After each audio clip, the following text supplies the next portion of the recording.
Good afternoon, brothers and sisters. Welcome to the Healing Eucharist Daily Mass.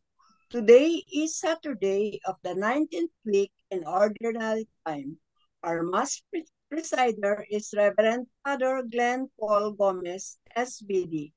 We will now begin the celebration.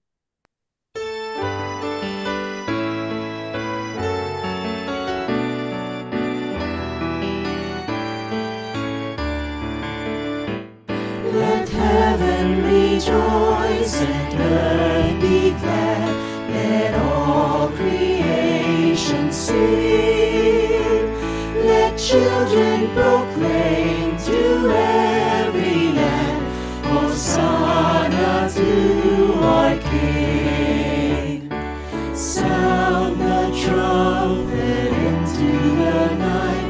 The day of the Lord is near. Make His people lift your voice, proclaim it to the world. Let heaven rejoice and earth be glad. Let all creation sing. Let children proclaim to every land, Hosanna to our King. Let children proclaim to every land, Hosanna to our King. We now consciously connect our own self with our personal God as we say, in the name of the Father, and of the Son, and of the Holy Spirit. Amen. The Lord be with you. And with your spirit.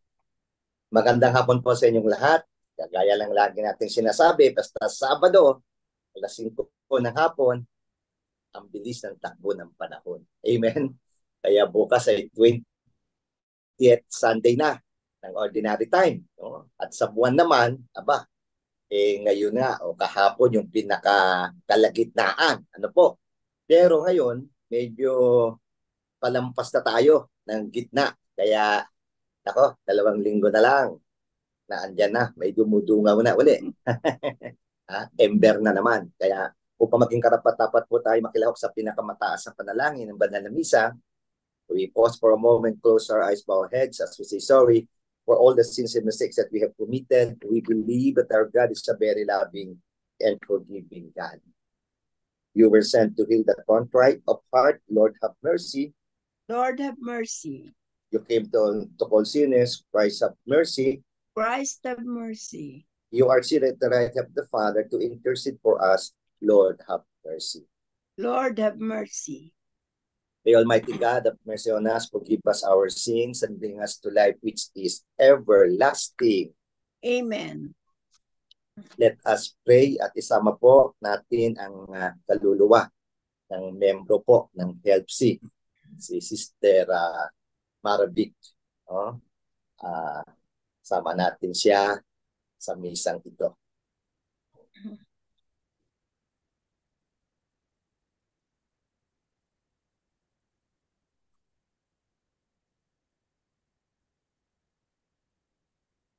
Almighty and ever-living God, your Spirit made us your children, confident to call you Father. Increase your Spirit within us and bring us to our promised inheritance. Grant this to our Lord Jesus Christ, your Son, who lives and reigns with you in the unity of the Holy Spirit, one God, forever and ever. Amen. A liturgy of the word.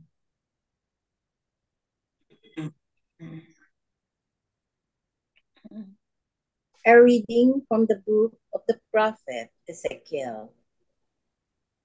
The word of the Lord came to me, Son of man, what is the meaning of this proverb that you reside in the land of Israel? Fathers have eaten green grapes, thus their children's teeth are on edge. As I live, says the Lord God, I swear that there shall no longer be anyone among you who will repeat this proverb in Israel. For all lives are mine, The life, the life of the Father is like the life of the Son. Both are mine. Only the one who sins shall die. If a man is virtuous, if he does what is right and just, if he does not eat on the mountains, nor raise his eyes to the idols of the house of Israel, if he does not defile his neighbor's wife, nor has relations with a woman in her menstrual period, if he oppresses no one, gives back the pledge received for a debt, commits no robbery, if he gives food to the hungry and clothes the naked, if he does not lend an interest nor exact usury, if he holds off from evil doing, judges fairly between a man and his opponent, if he lives by my statutes and is careful to observe my ordinances, that man is virtuous. He shall surely live, says the Lord God. But if he begets a son who is a thief, a murderer, or lends at interest and exact usury, this son certainly shall not live, because he practiced all these abominations. He shall surely die. His death shall be his own fault. Therefore, I will judge you, house of Israel, each one according to his ways, says the Lord God. Turn and be converted from all your crimes, that they may be no cause of guilt for you. Cast away from you all the crimes you had committed, and make way for yourselves a new heart and a new spirit. Why should you die, O house of Israel? For I have no pleasure in the death of anyone who dies, says the Lord God. Return and live. The word of the Lord. Thanks be to God. Create a clean heart in me, O God. Create a clean heart in me, O God. A clean heart create for me, O God, and a steadfast spirit renew within me. Cast me not out from your presence, and your Holy Spirit take not from me. Create a clean heart in me, O God. Give me back the joy of your salvation, and a willing spirit sustain in me. I will teach a transgressors your ways, and sinners shall return to you. Create a clean heart in me, O God. For you are not pleased with sacrifices. Should I offer a burnt offering, you would not accept it. My sacrifices, O God, is a contrite spirit, a heart contrite and humbled, O God, you will not spurn. Create a clean heart in me, O God. Alleluia, alleluia.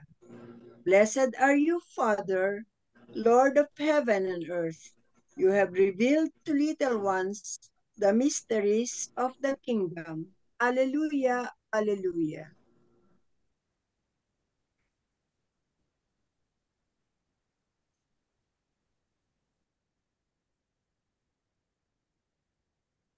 The Lord be with you. And with your spirit.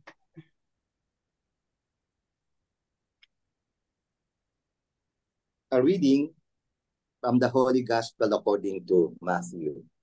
Glory to you, O Lord. Jesus spoke to the crowds and to his disciples, saying,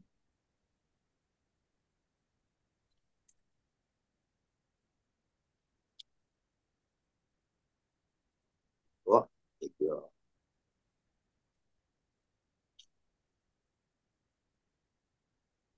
children were brought to Jesus that he might lay his hands on them and pray.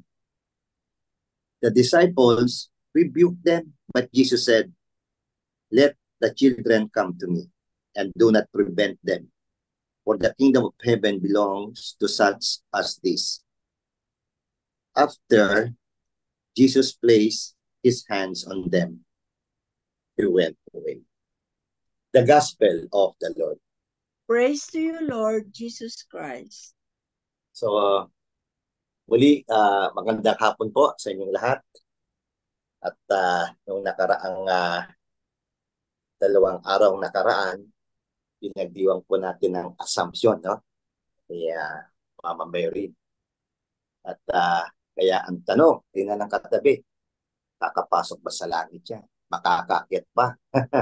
So yun po ang challenge. Kaya every Saturday, we also ask the intercession of Mama Mary. Kaya sa pagmisa po natin ngayon, no? Na sana nga tayo ay matulungan ni Mama Mary para tayo ay makapasok sa kaharian ng Diyos. Amen!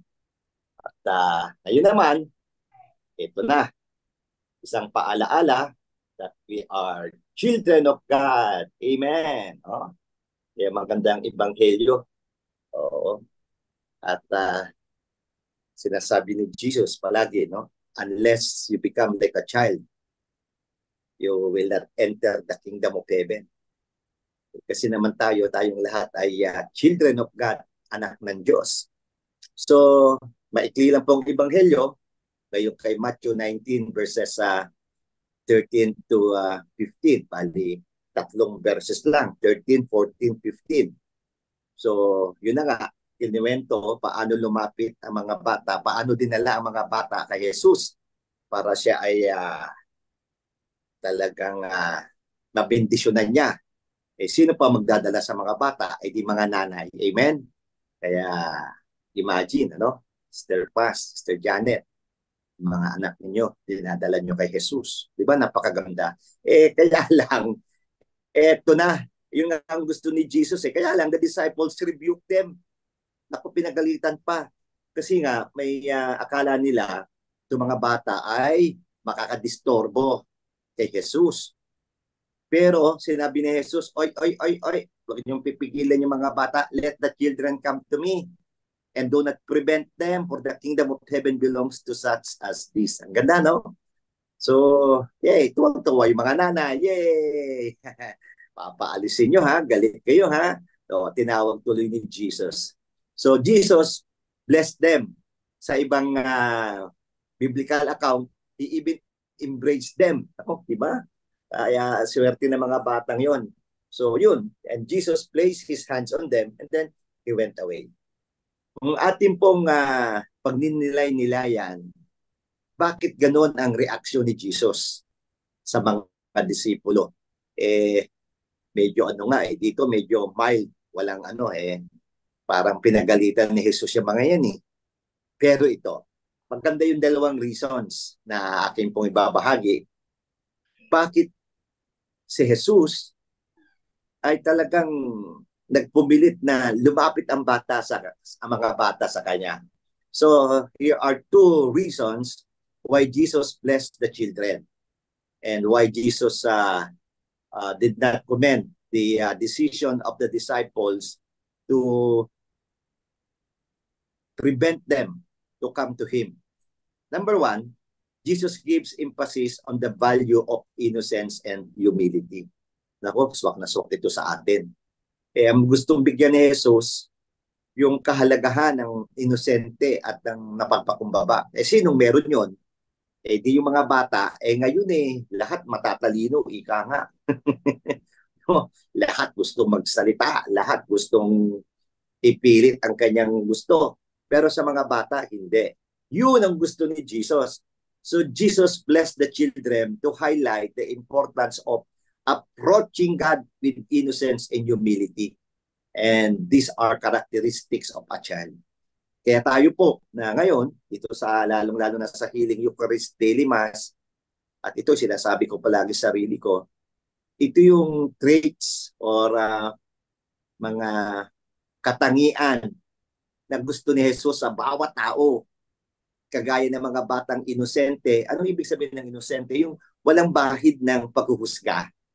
Tayo kasi paghusga tayo, no? Naku, at hindi tayo mapagpakumbaba. Kaya nga ako hanggang ngayon, yan ang pinagdarasal ko eh.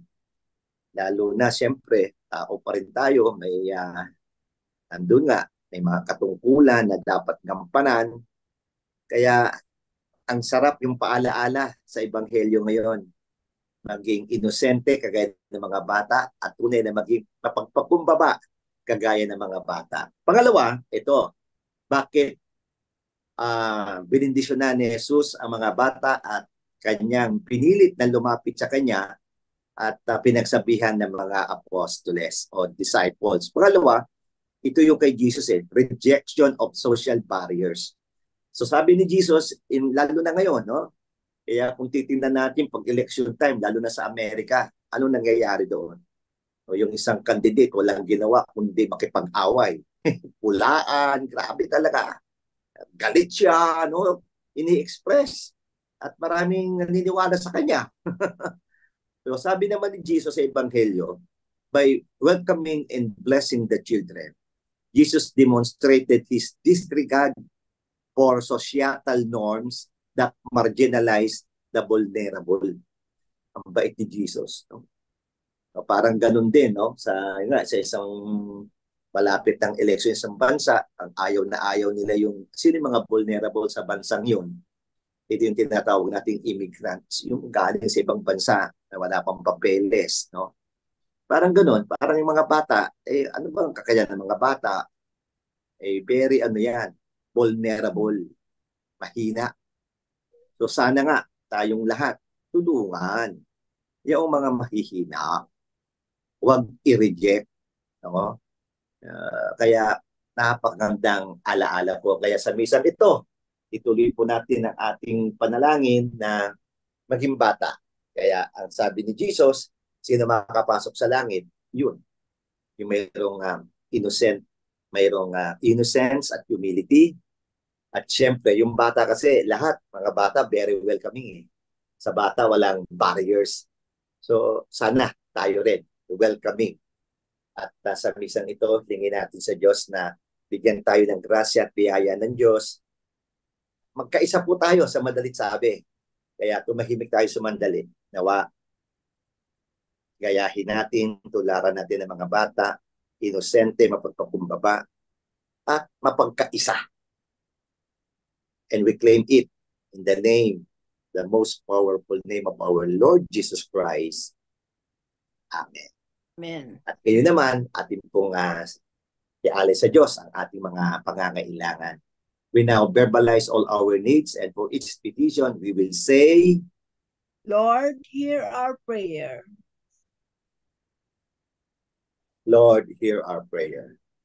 For Pope Francis, bishops, priests, deacons, and all who exercise authority in the church, may they be faithful in their service for the people of God, we pray.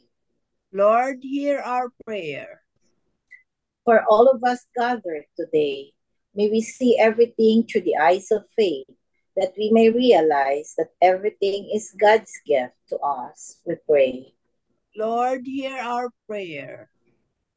For all missionaries who have left home, country, and family to proclaim the gospel to all nations, may the Lord protect them from all dangers, strengthen them in their loneliness, give joy to their communities, and fulfillment in their apostolate.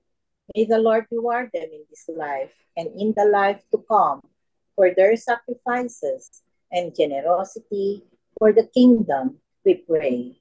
Lord, hear our prayer. Let us pray for the urgent concerns of our community and our personal intentions.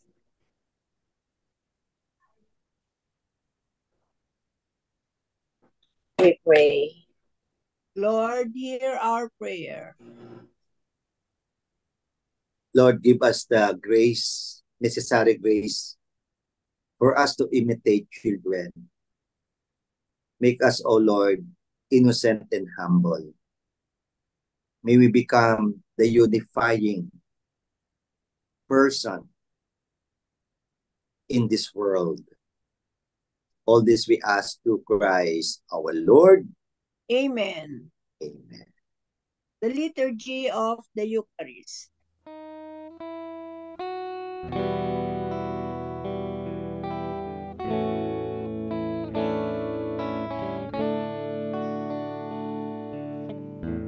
Take and receive, O Lord, my liberty.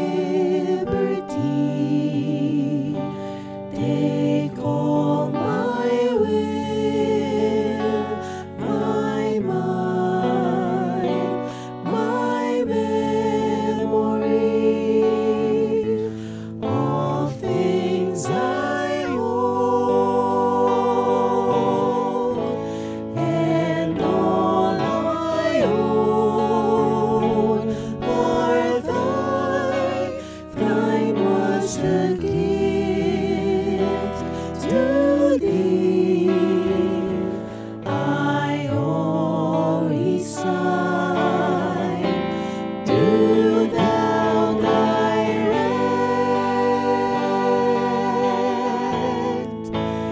and govern all its way. Do what thy will command, and I obey only thy grace, thy love.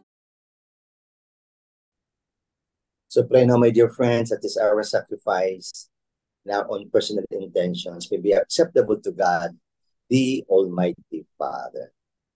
May the Lord accept the sacrifice at your hands for the praise and glory of his name, for our good and the good of all his holy church.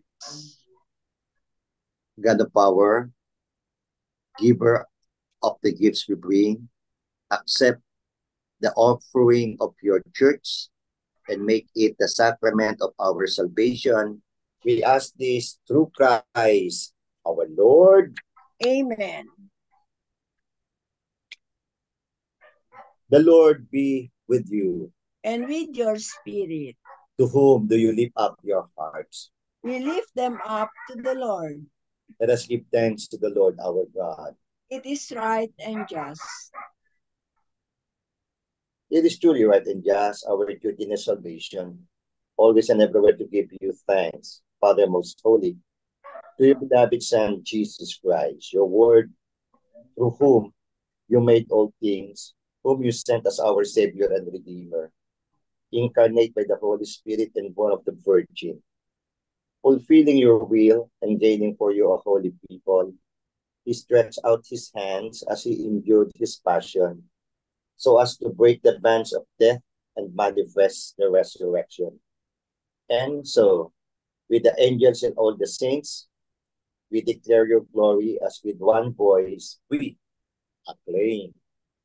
Holy, holy, holy Lord God of hosts, heaven and earth are filled with your glory. Hosanna in the highest. Blessed is he who comes in the name of the Lord. Hosanna in the highest. You are indeed holy, O Lord, upon of all holiness. Make holy, therefore, these gifts, we pray, by sending down your Spirit upon them like the dew fall, so that it may become for us the body and blood of our Lord Jesus Christ. At the time he was betrayed and entered willingly into his passion, he took bread and giving thanks, broke it, gave it to his disciples, saying, "Take this, all of you, and eat of it, for this is my body, which will be given up for you."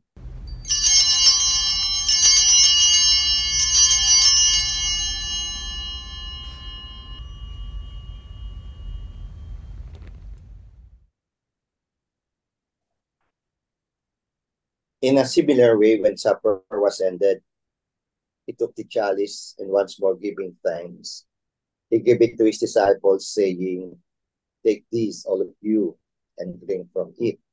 For this is the chalice of my blood, the blood of the new and eternal covenant, which we pour out for you and for many for the forgiveness of sins. Do this in memory of me."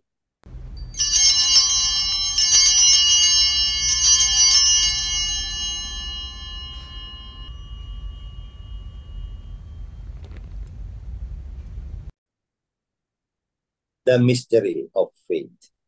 When we eat this bread and drink this cup, we proclaim your death, O Lord, until you come again. Therefore, as we celebrate the memorial of his death and resurrection, we offer you, Lord, the bread of life in the chalice of salvation, giving thanks that you have held us worthy to be in your presence and minister to you. Humbly we pray that partaking of the body and blood of Christ may be gathered into one by the Holy Spirit. Remember, Lord, your church spread throughout the world and bring her to the fullness of charity, together with Francis, our Pope, Ernesto, our Bishop, and all the clergy, the religious and entire people. Remember, O Lord, Mary Vic Mendoza, whom you have called from this world to yourself. Grant that she, who was nourished and united with your Son in a death like his, may also be one with him in his resurrection. Remember also our sisters and brothers who have fallen asleep in the hope of the resurrection, in all who have died in your mercy. Welcome them into the light of your face. Have mercy on us, O Lord, we pray, that with the Blessed Virgin Mary, Mother of God, with blessed Joseph, her spouse, with the blessed apostles and all the saints who have issued throughout the ages, you may merit to be co-heirs to eternal life, and we bless and glorify you, your Son, Jesus Christ. Through him and with him, in him, O God, Almighty Father, in the unity of the Holy Spirit, all glory and honor is yours, forever and ever. Amen.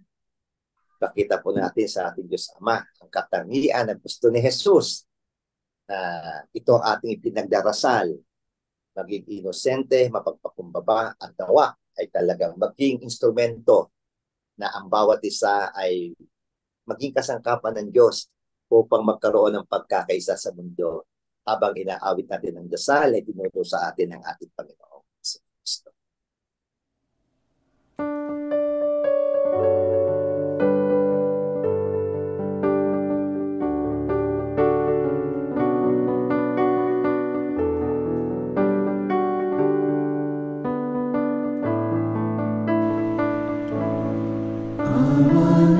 Amanangin, sumasalangit ka, sambahin ang ngalan mo.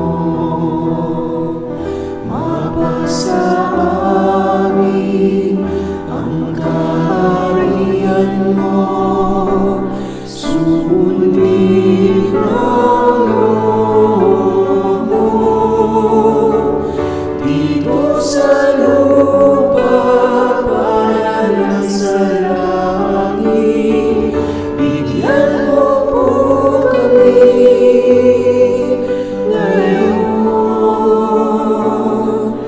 ng aming kakanin sa araw-araw, at patawarin mo kami sa aming mga sala, para ng pagpapatawan namin sa nagkakasala sa amin, at huwag mo kami ipahintulot sa tukso, at iadya mo kami sa lahat ng masama.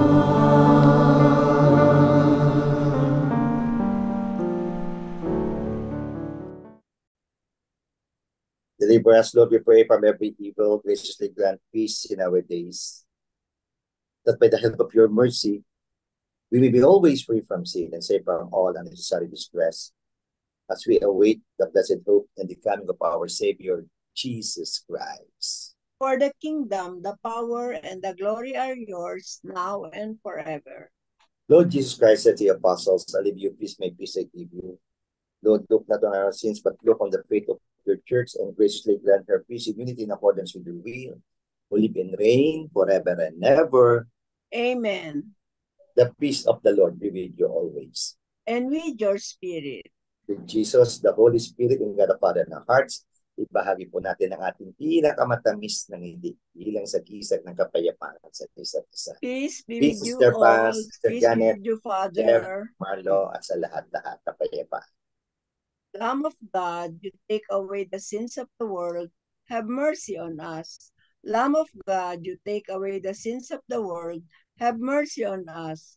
Lamb of God, you take away the sins of the world, grant us peace.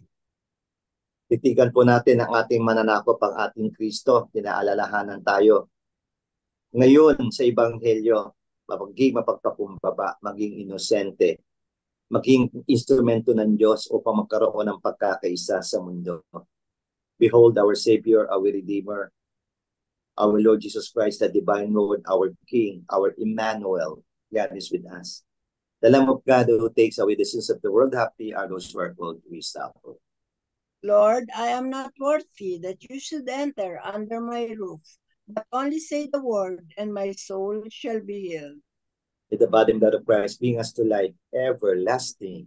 Amen.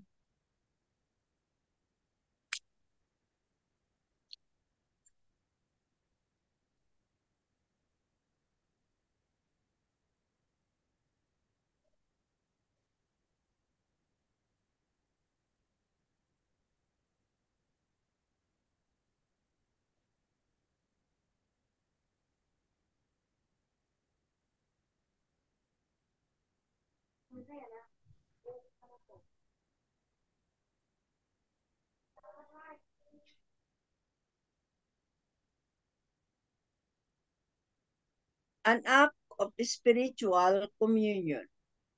My Jesus, I believe that you are present in the most holy sacrament. I love you above all things, and I desire to receive you into my soul. Since I cannot at this moment receive you sacramentally, come at least spiritually into my heart. I embrace you as if you were already there and unite myself wholly to you. Never permit me to be separated from you. Amen.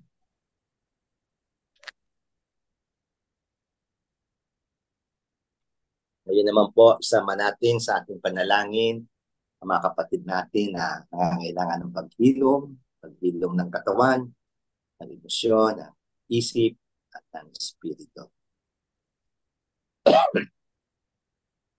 Heavenly Father, Lord Jesus, God, Holy Spirit, our blessed Trinity, we invoke your holy name. As we lift up to you all our sisters and brothers that need healing, physical healing, emotional healing, mental healing, and above all, spiritual healing. And we also ask you, Lord, to heal the relationship within the family, within the society, and with relationship here in the world. Lord, you are the giver of life. You are the restorer of our health. You alone could give us real peace. You alone could give us real unity. And you alone could transform us to become innocent and humble like children. And Lord, may we live as real followers of yours.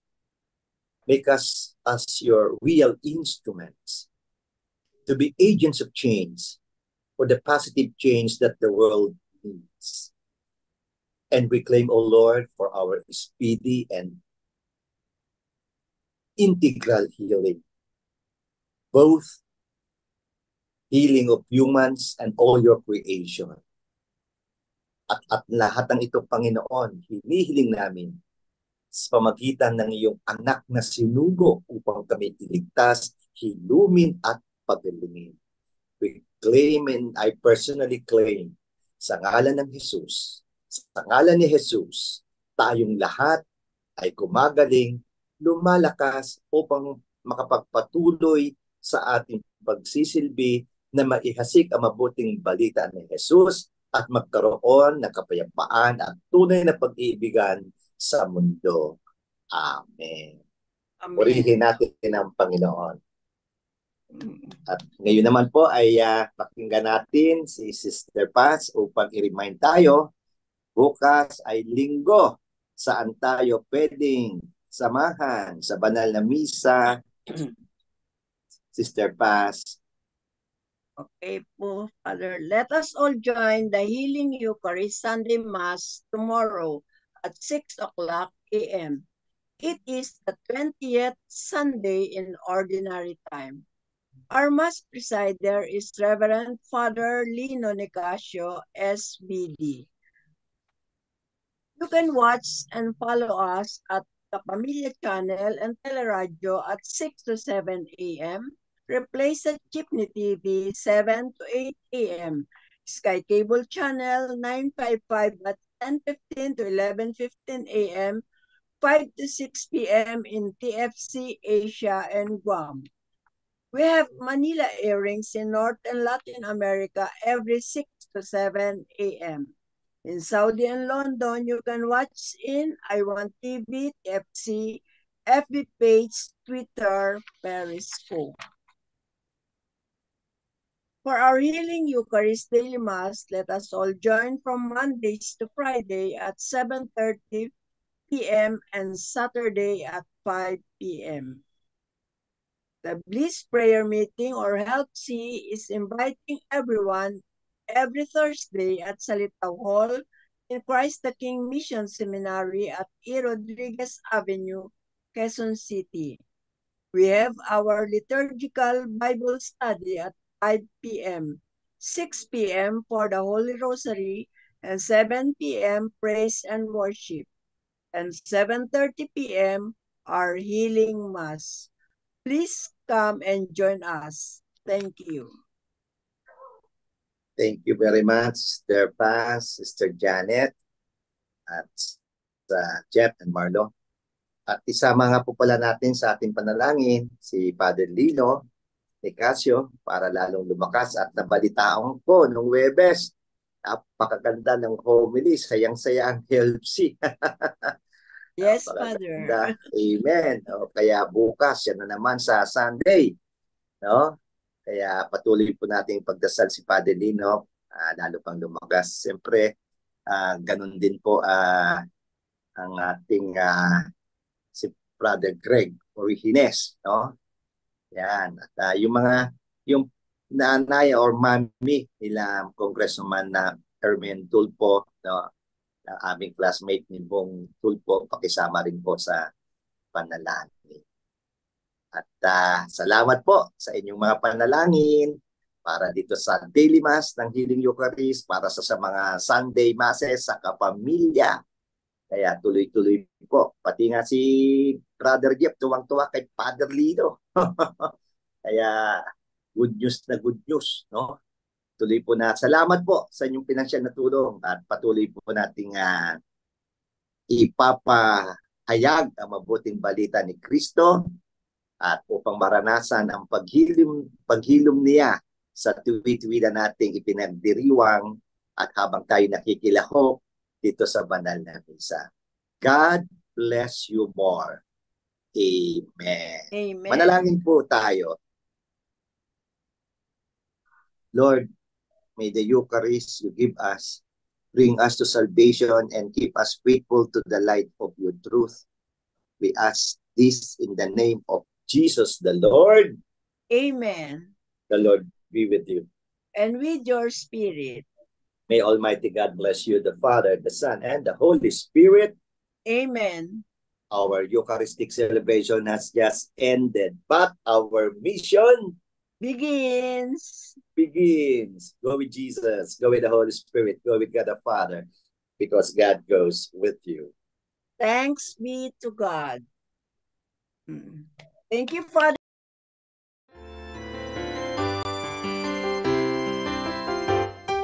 Sing to